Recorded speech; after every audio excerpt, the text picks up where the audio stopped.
welcome back to our podcast, and today we're going to be talking about lanthanides and actinides.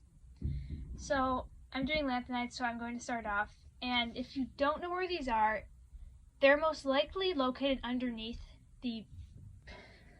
bad explaining things. Like the big block, you know, like, you have like the... They're like the giant group underneath the the most of the periodic table is like up here. Everything we've gone through so far is like the top block, and then there's the block underneath it. And the top row is going to be your lanthanides, and the bottom row is going to be your actinides.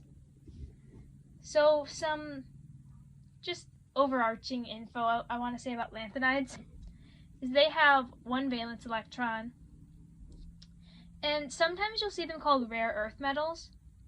And they used to be called rare earth metals a lot, but now they're usually called lanthanides, but you will sometimes see them called rare earth metals, so if you see that, that's what they mean. And then they're all non-radioactive except for promethium, which is not found in nature, and it's named after Prometheus. That's really all the info I had on that one, because Prometheus is like a Greek person? He was the Greek god who stole fire from everybody else and gave it to the people, I think. Okay. I don't remember. I just know like Athena, Zeus, and Hades, and Poseidon, and that's like all I know. Yeah, he's not like Apollo. Yeah, he's not a main person. He's kind of just like there. I think I heard about him once, and that's how I know this. But yeah. But then the one that I ended up researching the most about is called Europium, which is the most reactive of the lanthanides. And it was discovered in 1901 by a French chemist whose name I may mispronounce, and I'm really sorry if I do. It's Eugene Anatole Demarque. I'm really sorry, I probably mispronounced that really badly. But I'm bad with French. I'm bad with like all non-American and English names. I took 4 years of German, and in German every letter is pronounced, and in French like you have 50 and only one sound comes out of it, so I know it's Eugene because that's, that part, but then the rest of it I'm not really sure about. So yeah, I'm sorry if I mispronounced that. And it's also the least dense and the softest of the lanthanides. It's I really wanted to compare it to lithium in my mind the whole time, because I also did lithium in like our first periodic table podcast. And it's also silvery, it's also super reactive, and it's also soft. They're both very soft metals. They're both silvery, and when you put them in air, they become dull. So, I don't know, I just kind of wanted to say that. They're very alike, except they're also not alike in many ways, because, well, lithium's not a lanthanide, and obviously europium is. And then another interesting thing about europium is actually a product of nuclear fission sometimes, which I just thought I wanted to put in here because we've done a podcast on nuclear fission and fusion before. So in case you found that interesting. And then I have a little bit on isotopes. Both of its naturally occurring isotopes are stable, which is 151 and 153. And then altogether, it actually has 34 radioactive isotopes, and the shortest half-life that we know of so far is 0.9 milliseconds, and the longest is 36.9 years, which I thought was also interesting just because they're so different. But then what I really wanted to talk about with europium is it has phosphorescent properties, and basically what phosphorescence is, it's almost like phosphorescence is kind of the ability to emit light, almost like fluorescence, but it emits it over a longer period of time. Like those things that you would get as a kid, and they would be like the bracelets or something, and they'd be like a greenish color usually, and you would shine a light on them, and then you would put it in the dark and it would glow, but if you hadn't shined the light, it wouldn't glow. That's kind of basically what it is, if you know what I'm talking about. If you don't, I feel really bad, because that was like a main point in my childhood. Fluorescence and phosphorescence both take in wavelengths of light that are shorter, and then what they do is they emit longer wavelengths, so it can last over a longer period of time. Because what you usually have with most things is they reflect light, but what you have with these is they kind of absorb light, and then emit it in longer wavelengths, so it takes longer and they're emitting less energy. So they're glow-in-the-dark things. And that's really all I had on europium and lanthanides. They're interesting. They're not like mercury or something would be. Yeah, there's really not much to talk about with like a lot of these because they don't really have a lot of practical uses. Mm-hmm. Like you said, how they're rare earth metals, like you don't really like they're rare. find them. Yeah, so like with the actinides especially, like they're all radioactive, so you can't really do anything with them. They're all primarily only really used in like nuclear reactions or nuclear reactors and like energy and atomic bombs. Some of them were used in cameras, and I'll get into that. We'll just mention it eventually, but maybe I'll talk about what elements those are. But yeah, a lot of them are primarily used only for scientific research. So yeah, anyways, the actinides. They're the very, very bottom of the periodic table, last row on the block. They begin with actinium 89 and they end with lawrencium, which is element 103. Some of the periodic tables might put lawrencium in the actinide series, and some might put it up on the actual block, like the above block of it. It depends on what periodic table you're looking at. Actinides are also sometimes called actinoids, meaning actinum-like, so that's just a fun little vocabulary fact for you. And when you're looking at their molar mass, you'll probably see that they're like some of the few elements that actually have like a whole number molar mass. That's because since they're all radioactive, they take the most stable mass of one of their isotopes, and they just use that because it's the most stable one, it's the most practical mass to use. And they have very, very large atomic radii as they're, large and they're towards the end of the periodic table. But this can give them like weird and a large range of some physical properties. But primarily they're all silvery white and luster and metallic and behave pretty similar to lanthanides. However, uranium, thorium, and protactinium are actually fairly similar to transition metals.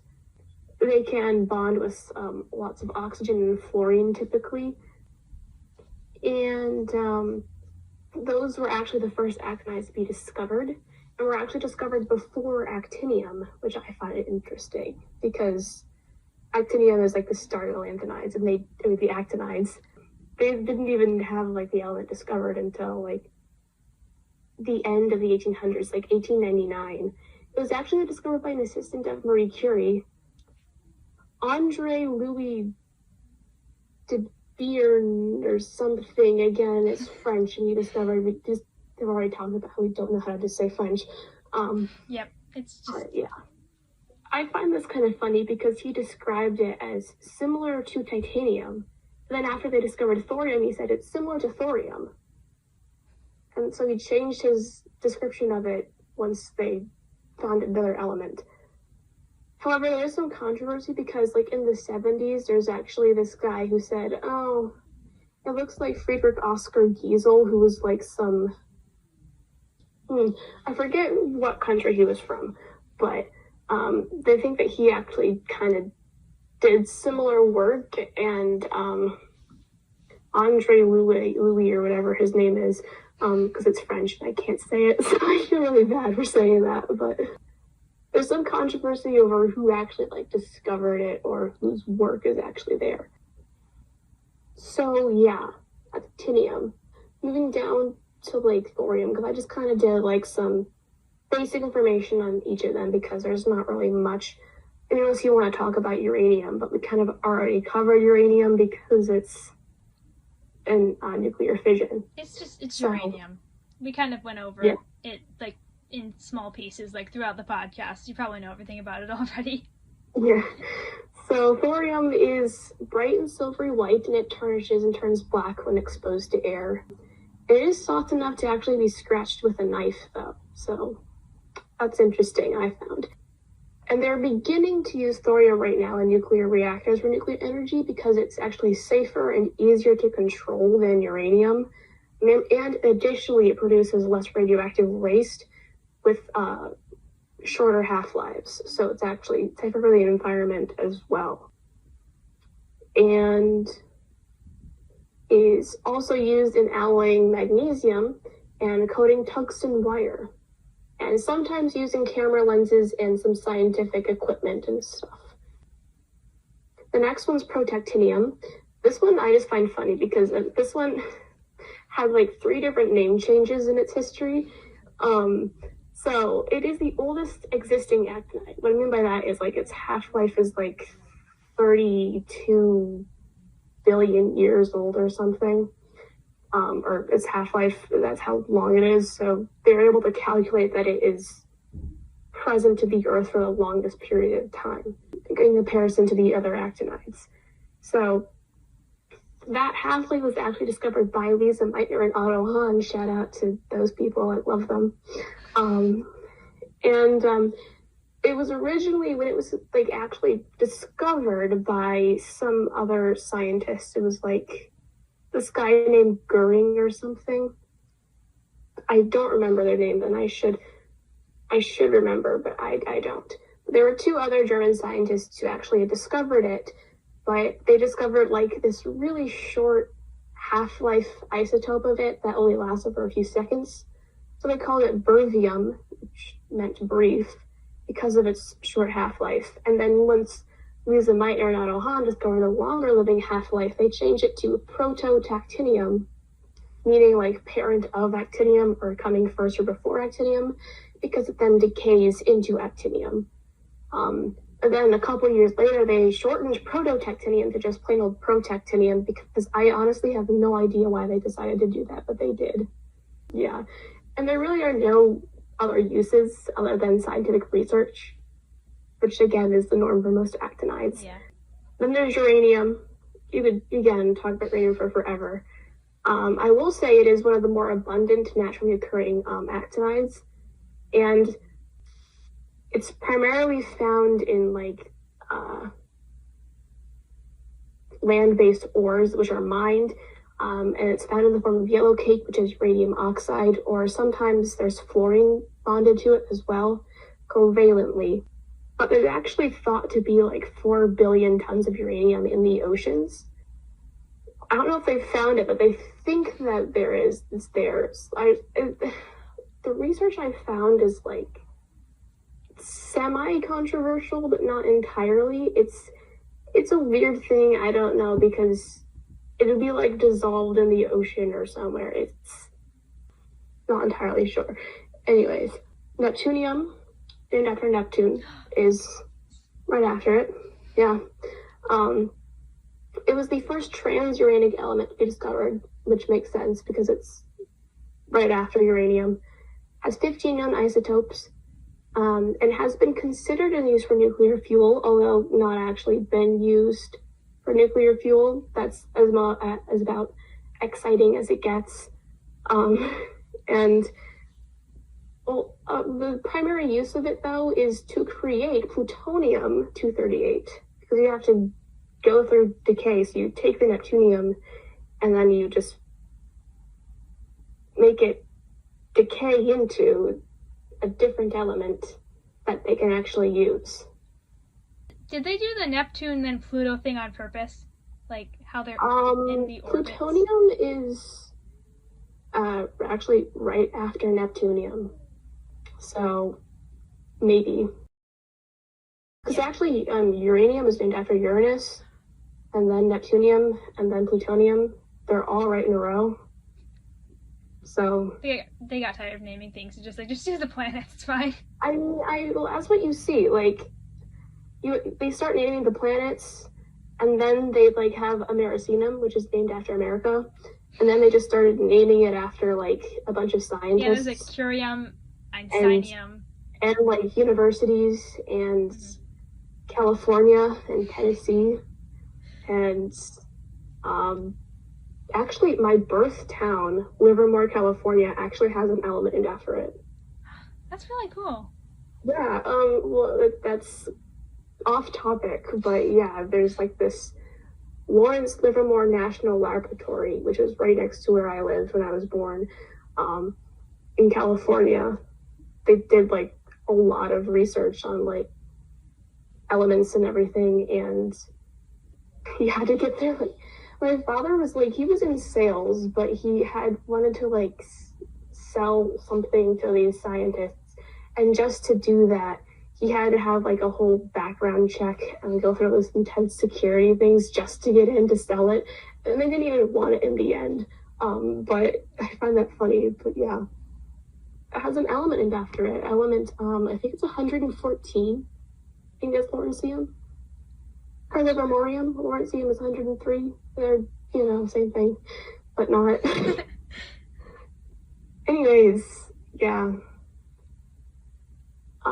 Primarily after like americium, which is used only like in medical applications, like X-rays and CTs and MRIs and spectroscopy, which is a study of like specific colors or wavelengths produced from individual elements.